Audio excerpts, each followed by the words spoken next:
Hey y'all, it's wash test time. Are y'all ready? Cause I am. Lego.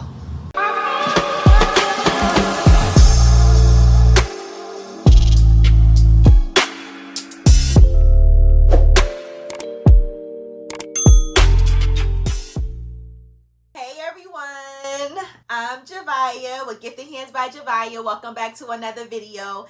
Thank you all so much for joining me today. I am so happy to have you here. Welcome, welcome, welcome. In today's video, I'm going to be doing a wash and a dry test on the Forever Subli Light No Cut and the Forever Subli Light No Cut glitter medias, which are medias that allows us to use our dye sublimation printers and inks to sublimate on 100% cotton garments as well as some other garments without the need of using a die cutting machine or a plotter, which means no weeding is required and no masking is required as well. In my previous video, I did a full overview and demo showing how to use this media on a 100% cotton garment and a 50-50 poly cotton blend garment. So we're going to wash and dry those garments to see how well they hold up after they have been washed and dried. Now, before we get into the actual wash and dry test, there were a bunch of questions and concerns with regards to if the Forever Subli Light No Cut and the Forever Subli Light No Cut glitter medias can be used with a converted Epson printer. And so I'm just going to take a few moments to provide a little bit of clarity and insight to hopefully address and answer some of those concerns that you all may have. The answer is yes. You can certainly use a converted Epson sublimation printer as long as you have, of course, the dye sublimation inks in those printers as well as the accurate print settings to use when you are using the Forever Subli Light No Cut and the Forever Subli Light No Cut glitter, in which I covered in my previous video. The reason why the Sawgrass printers are recommended dye sublimation printers to use with the Forever Subli Light No Cut and the Subli Light No Cut glitter is because the ICC color profiles for all of Forever's dye sublimation papers are integrated in the Sawgrass print software, which means we will get the best quality results when we are using the Sawgrass printers with the Forever paper because the profile for those papers are already integrated in the Sawgrass printing software. We don't have to make any adjustments or modifications to the print settings because it's already done for us. Therefore, that is a recommended sublimation printer to use with the Forever Subli Light No Cut and No Cut glitter. However, that does not mean that you cannot get high quality results with an Epson converted sublimation printer. You just want to make sure that your print settings is going to be accurate when you are using the Forever Subli Light No Cut and the Subli Light No Cut glitter, ensuring that there are a lot of ink saturation to disperse on those medias. Again, which I covered in my previous video, okay? Now, I also want to say this, y'all, and please don't come for me because I'm coming from a place of respect and no malice intent whatsoever. But there is a difference between recommendations and requirements. For instance, I could recommend using a heat press over an easy press for the dye sublimation process. Why? Because that is my personal preference. I have experience using my heat press as well as an easy press when it comes to my dye sublimation process, and I personally get the best results with my heat press. Is using a heat press a requirement? No. What's a requirement is using a heating source. There are many people that have success with using an easy press with the dye sublimation process, and they may recommend using a easy press over a heat press. Is an easy press a requirement? No, but a heating source is a requirement. The requirements when using the dye sublimation process in general are sublimation printers, sublimation inks, sublimation papers, a heating source, and a substrate that is coated with polymer coating or polyester, at least 65% polyester or higher. Those are requirements. I could recommend stuff all day long. I could recommend using t-shirt A for sublimation over t-shirt B for sublimation. I could recommend using a heat press over an easy press for sublimation. I could recommend using this kind of tumbler over this kind of tumbler. I could recommend using a temperature of 400 degrees Fahrenheit over 385 degrees Fahrenheit with a medium pressure when it comes to sublimating hardboard. I could recommend a whole bunch of stuff, but those will be my recommendations and my suggestions based off of my experiences with those equipment and materials and supplies, okay? But requirements are requirements, okay?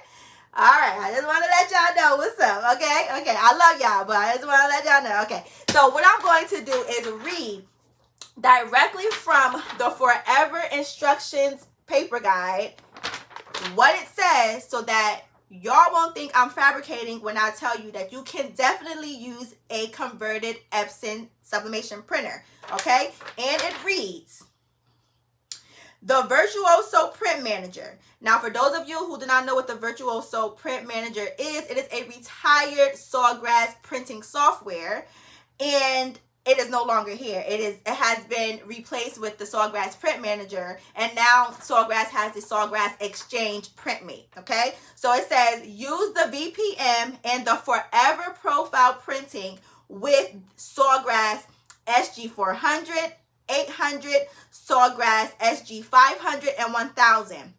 All other sublimation printers should be used with the standard settings and standard driver. That to me tells me we can use any sublimation printers and inks as long as we have the correct settings and drivers installed. Right here. Bye forever. Okay? Okay. So now, let's get into this wash and this dry test, okay? So remember, this is the Subli Light No Cut Glitter prior to washing, and this is on 100% cotton, okay? And then this is the Subli Light No Cut without the glitter, and this is what it looks like prior to wash, okay? And this is on the 50/50 cotton poly blend crew neck. I also went ahead and I made this shirt as well with the Subli Light No Cut. This is what it looks like prior to wash. And I'm also going to wash this as well. So without further ado, let's get to washing. Hey y'all, so here I am in my laundry room. You are looking at my washer right now. As you can see, it's nothing inside. I have my mom recording. See, nothing. So now I'm going to take all of my garments and I'm going to turn them inside out. I'm going to wash them all together because none of them are true white. So they are all light. So they're all going to go inside of this washing machine together, okay? So I'm just turning them all inside out. And I am going to use a little bit of detergent. Now the instruction says no detergent, no fabric softener, but I wash my clothes with detergent, okay? That's how I get the dirt out. I don't know about none of y'all, but I use detergent. So we're going to use a little bit of detergent, and I'm going to use this Tide right here, and I'm going to pour just a little teeny bit, like so, just a little bit, okay? Just about this much. And I'm going to open this up. I'm going to pour it in my detergent section right here. All right. Then I'm going to close that up. Close this bad boy down. Now I'm going to turn my washing machine on. And I am going to wash this on the delicate setting. Okay, so it's going to be 39 minutes, cool wash, low temperature, light soil level. So temperature is cool, the spin is going to be low, and the soil level is going to be light, okay? And per the instructions, we're close enough, okay? So now I'm going to go ahead and click on start. All right, y'all, so now that this is going, I'm going to go ahead and let this do its thing in the washer. Once it's finished washing, I'm going to come back. I'm going to show you the results from after it has been finished washing, and then we're going to put it in the dryer, okay? All right, y'all, so our shirts are finished washing, and I'm just going to check them real quick to show y'all. This is nice and damp. This is the light gray 100% cotton shirt. And I just want to take a sneak peek to see what it's looking like. This is the one that we did with the Subli Light No Cut glitter. And y'all, look at that. That glitter is still glittering. Yes, sir. Okay. So I'm going to turn this inside out. And I'm going to go ahead and check the other two real quick. This one is 100% cotton. I didn't mention that earlier, but this is 100% cotton. And I'm going to turn this inside out real quick. And yeah, look at this. This right here is so nice. Like, it feels like it is a part of the darn shirt. I can't believe it. Right here with the graphic, it is a very light texture, but nothing plasticky or, you know, too overpowering. It is very, very thin. Okay, I really, really like that. You also got to remember that there's a lot of ink saturation as well. So with graphics like large like that, it's going to have a little bit of texture, but it is not nothing like the other medias out here on the market with it feeling very vinyl-y, if that makes sense. All right, and then here is our 50-50, 50% cotton, 50% polyester crew neck here. It's cold, y'all. It's cold. Woo, this is cold. All right, and now look at that. Wow. That is crazy. And this feels like it is embedded in the shirt, y'all. Very, very, very, very thin texture. Wow. All right, so now I'm going to go ahead and put this in the dryer. Now, I don't got no more drying sheets. I usually use drying sheets now, but I don't have no more. I got to go get some. So I'm just going to throw them in the dryer real quick. So come on over here to my dryer. I'm going to open my dryer up real quick. As you can see, there's nothing inside. All of my garments are turned inside out. All right, got that up in there like that. Okay, I'm going to go ahead and close my dryer door. Now I'm going to go ahead and turn on my dryer. I'm going to set my settings to a delicate setting here. And my dry level is going to be normal. My temperature is going to be extra low. And my time is going to be set for 25 minutes. Now I'm going to click on start and let it do its thing. Okay. All right, y'all. So once this is finished drying, you can hear it. It's drying. Okay. Once it's finished drying, we're going to come back and we're going to look at it and see how well it did after it's been dried. Okay. All right. All right, y'all, so we are finished with the washing and drying process, and I am so excited to share the results with you. Please keep in mind that it's been 24 hours after I pressed all of the garments, so I waited 24 hours before I washed and dried them, okay? I am actually wearing one of the garments now after it has been washed and dried, and I wore it earlier in the video as well. And this is the 100% cotton garment, the light gray color with the Subli Light No Cut glitter. And I am wearing it to show you how it actually looks on me. And the glitter is still glittering. It is absolutely beautiful. It looks exactly like how it looked when I pressed it. I am so impressed with this. As you can see, the stretch is really good. There's no cracking. There's no lifting. There's no color fading at all. This feels amazing. It is very, very soft. Very, very soft, okay? I absolutely love how this came out. 10 out of 10 with washing and drying. Now let's take a look at our 50-50 cotton poly crew neck, okay? Now this is still pretty damp. I did not put it back in the dryer. I'm actually going to allow it to hang dry, but you can certainly put it back in the dryer. I didn't do it because I wanted to get this video out, but this right here came out so amazing. I'm not even kidding, y'all. This is so nice. I'm telling you, these are looking exactly like how they came off of my press. Look at that. Look at that. There's no color fading. Nothing is lifting. Everything looks so nice and rich. This is soft to the touch. I just can't believe how soft this is. This feels like it's a part of the garment. And again, it reminds me of traditional screen print, like a screen print t-shirt or crew neck. Absolutely incredible. Incredible. The colors are still very nice and sharp and crisp. I am loving this so much. 10 out of 10 forever. 10 out of 10. Seriously.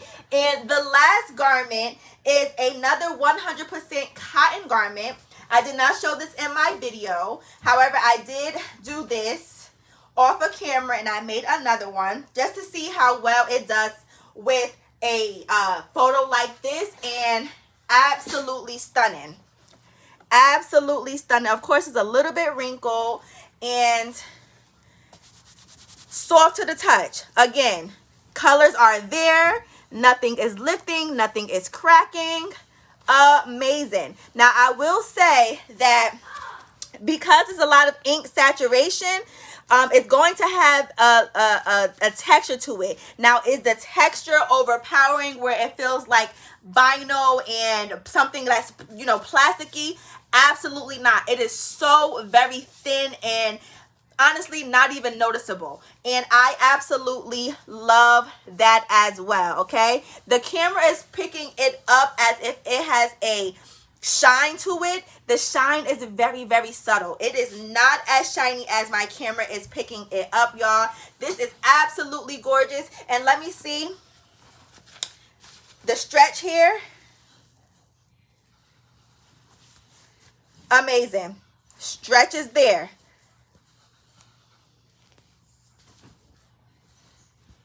Okay, the stretch is phenomenal.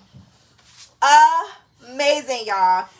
Amazing. So the wash cycle is something that's very important because number one, you want to make sure that it's going to last, especially if you're going to be selling your garments to customers, or if you're going to be gifting away to your family or your friends or your, you know, whomever. You want to make sure that they're going to be able to wash this and wear it a few times, right? That's number one. And number two, you don't want to waste money on materials if you're not going to use them, if they're not good quality. And so that's why I honestly take the time out to go over everything so that you guys can make sound and wise business decisions to see if a product is going to be something that you can use for your businesses, okay?